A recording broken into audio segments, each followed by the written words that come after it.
Well, hello there, everybody. Wee Paddy from across the shuck, and I've got a different sort of video for you tonight. It's I was sitting. I got some knives. This being one of them is a beautiful artisan cutlery knife from Love Them Knives, and I was sitting looking at them, and I opened it, done the unboxing, and what I always do then is have a wee look. Do I need to do anything with the grind? Is it sharp enough? What should I do? And I thought, there's so many people around that were probably just like me, and they didn't know what they were supposed to do, or what should you do. And I know that sounds a bit silly, but that's the way I thought. I wasn't sure, so I was going on and watching videos of people sharpening brand new knives, reprofiling them, doing all that, and I thought, what do I need to reprofile doing it? And do you want to know the answer is you do whatever you want to your knives, and that's a simple answer.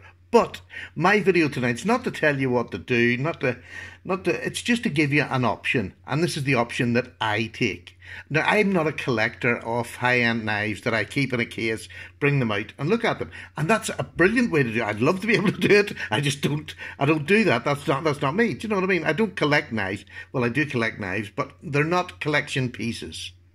Mine are all users because I've tried not to use them, but I just love using them. And the better the knife is, the more I want to use it. So go figure.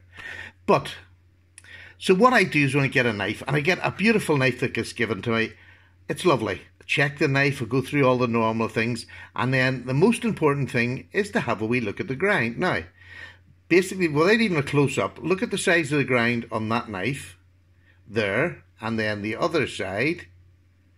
Can you see the difference? It's so narrow on this side compared to the other side. Now, for me to actually reprofile that, I'm going to have to remove an awful lot of metal just to get that to look pretty. This is a knife, and if your knife is going to be functional, watch this. That knife's like a razor blade. It is very, very sharp. There's nothing wrong with it as a knife. So why do I need to reprofile it? I only need to reprofile it if I'm actually going to show it, or I'm going to stow it away for a while, or whatever. I don't need to have a mirror polish to let me know that that knife is a good user. So what I'll move is I'll move and I'll just give it a quick strop. And a quick strop just gives the knife a nice shine. And when I'm doing this side, I can lower the bevel down a wee bit and I can shine a wee bit further up, and it makes it look a bit more even. That's it.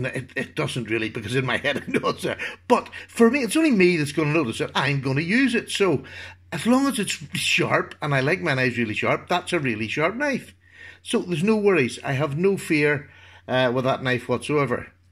Now, here's a really expensive knife. And I'm going to show you again. There's the grind on that side of the knife, and the grind on the other side of the knife. Now, it is by no means perfect, but at the price I paid for this, it's pretty good, and it's like a razor. Yeah, there's nothing wrong with the edge on it. Absolutely perfect. Again, all I'm going to do to this is take it to the strop. Now, saying that, I've been using this today, but that's 20 CV. It's a beautiful steel blade. This is D2, and this is 8CR14, and this is an AJ Russell wee sodbuster type knife. Lovely little knife. But this one has been, I've used it a bit, it's been lying about. It was the only one I could find that wasn't particularly sharp in my knives, because I normally keep them. Now, there you are. You lift bits of it. It's sharp, but it's not as sharp as the other two by any means, because there's bits of it that is not cutting. So what I wanted to do was just show you what I would do to a knife when I get one that's like this. The bevels are fine. It's not, ridiculous. They're both about the same. But I just want to give it a quick sharpen, because there's so many knives come that are not particularly sharp. So, I really don't need to go on this stone, but what I want to do, this is 1000 grit diamond stone. Now, this is a Lansky one. I managed to get this for £7 in a sale. They're about £30 normally, so I was over the moon. But, so, people say I don't know how to sharpen. And you know, you never will know until you try. And this is what I want tonight. I want people to get that pleasure out of sharpening their own blade and not worrying about it. So this is not a particularly expensive knife. I have a lot cheaper ones, but I'm just going to use this. I want to show this. I'm doing it behind the camera, which is probably never going to work. So how do I do it? I set my knife down like that, and I tilt it up until you can't see any gap underneath the knife. I'll turn it to its side, and then I'll just hold my finger here. I'm not putting any pressure. I'm literally just holding the top, which keeps it level, and then I'll just slide it down, and as I'm coming near the end, I lift up. Oh, I didn't mean to do that. Again, behind the camera. So I don't want to lift. I just want to lift up, go back up again, and how many times I do it on that side, I turn it over and do it on the other side. And this is quite a good habit to get into. So I turn it down, I turn it up till it's not touching. I then turn it to its side, and I literally just pull it down and lift up. Pull it down and lift up. And in the beginning, you're doing this seems really slow, and it is really slow because now I'll do it one-handed like this, but I just wanted to show you that's the way I started doing it. And it's fine. Now, let's see if that has taken a wee bit of the rough edge off it. But this is just, you know, 1000 grit. Sorry, it's a 600 grit. I'm saying 1000. It's 600. So, it's not choking and sticking anymore. So, I would then be finished with that.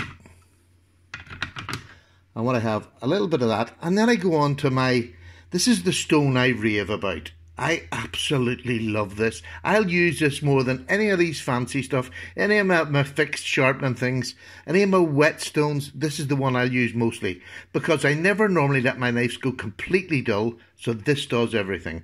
It's called the Fockniven CC4. Comes in a lovely leather pouch, costs about £20, $25. So on one side of it, it's just like a sharpened stone. It's a diamond sharpened stone. I would say it's about 1000. I'm not sure. No idea, really.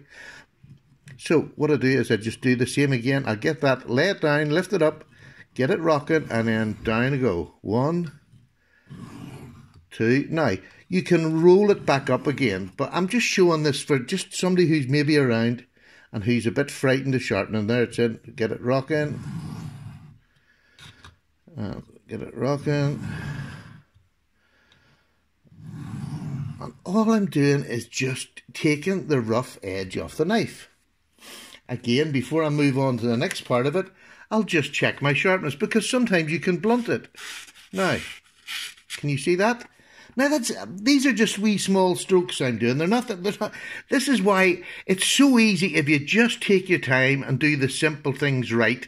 You can speed up later. There's no rush. But any knife, it only takes a couple of strokes on most knives that you're going to get in the post if they're not particularly sharp to get them sharp. This is the proof of it here. So once I've done that, I'm going to turn it over. And this is the ceramic side. And I would say this is probably between 1000 and 2000, but very, very smooth. It's like touching glass. There's no feel on it. So it's exactly the same again, the same principle. Lay it flat, lift it up, get it so you're rocking it. And then 1, 2, 3. And then I'll turn it over. And all you're doing is refining the scratch pattern that you put on with the stone before. Now when you're reprofiling, yes, you need to do a wee bit more. But this is not. This is just putting a nice edge, a working edge. Look at the shine that's already putting on it. And it's only had 3 swipes. Can you see that? Look at that lovely shine. That's from that wee stone. 3 swipes.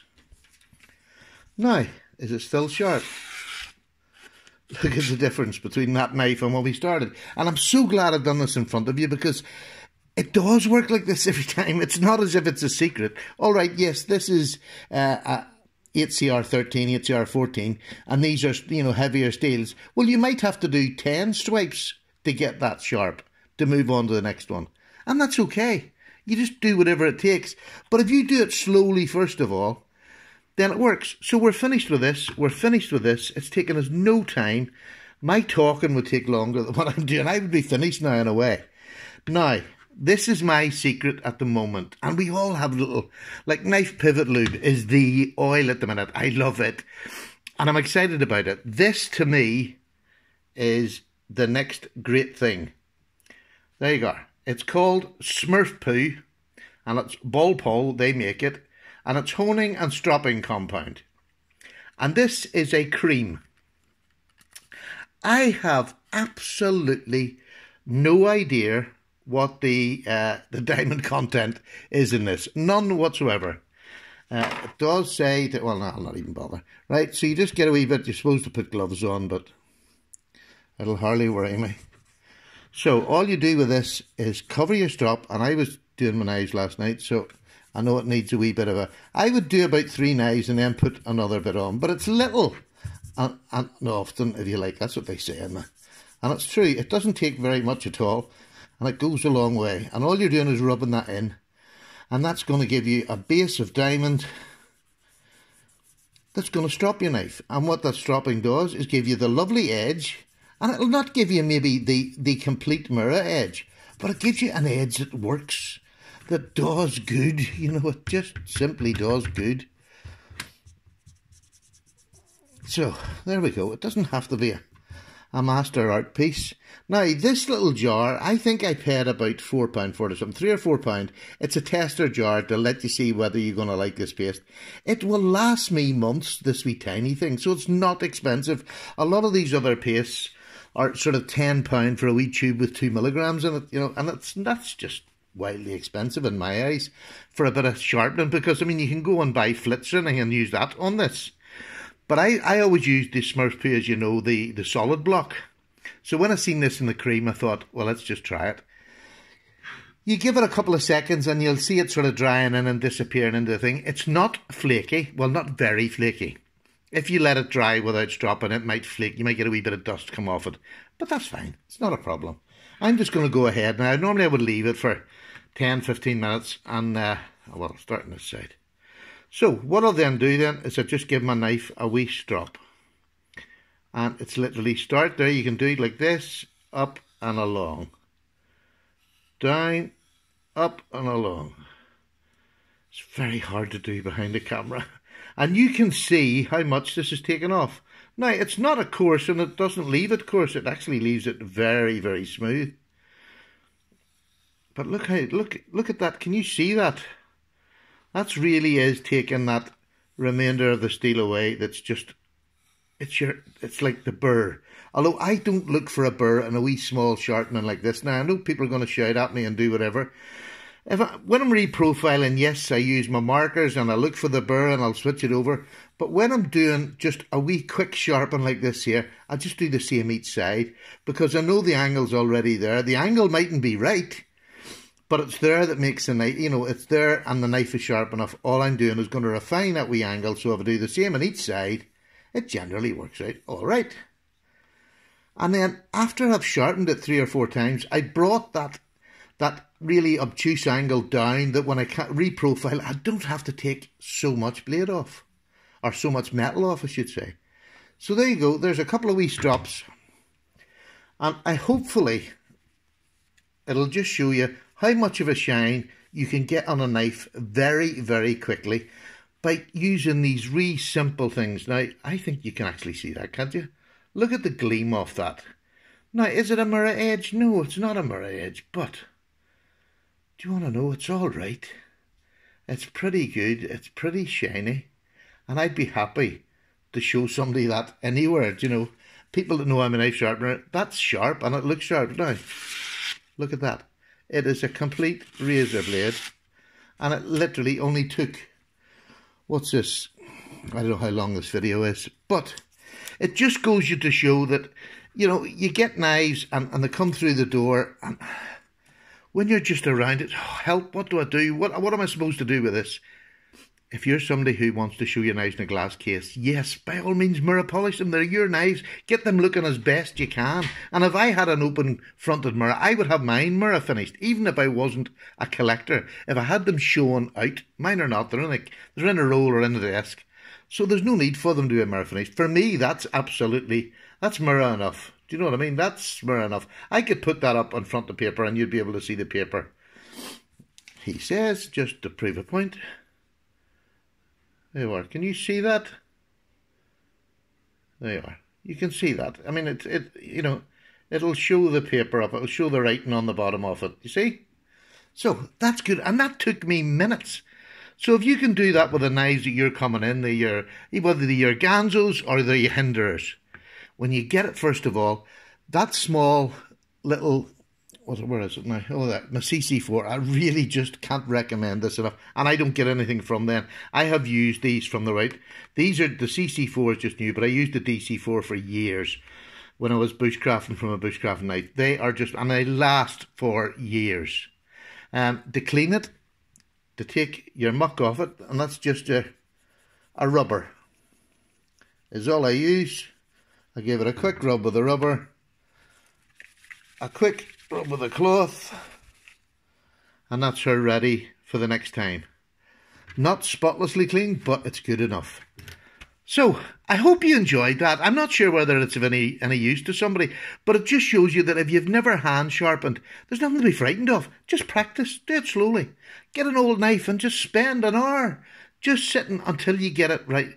Now I would do it both ways because I can do it. But there, just tilt it up, pull it down slowly, and just do it a couple of times. And you'll notice straight away, before you move away from there, check it with a bit of paper that you're sharp. And then move on to the next stage that you're going to do, whatever that is, stropping or whatever. But stropping your knife saves you just taking so much steel off a knife. Keep stropping. And at the end of the night, I have this sitting down beside me up the other end of the settee there, and I'll strop my knife. This will get stropped before I go to bed tonight. And you know, it doesn't need to be stropped. This is fine. And that's all I've done to this knife since I got it, is strop it. And that's S90V. No, sorry, this is 20CV. So it's a real high-end steel, and just look at the shine I'm getting off that already. By just stropping, when it come from Hinderer, they finish usually on a 600 grit stone, and that's it. You just lined in it. In a week, I have taken most of them lines out, and I'm getting a good shine on it from just stropping. And use. The use helps take it out. So, there you go. Finished now. All the very best. Paddy's away for a wee cup of tea. Nice to be back. Bye now. Bye.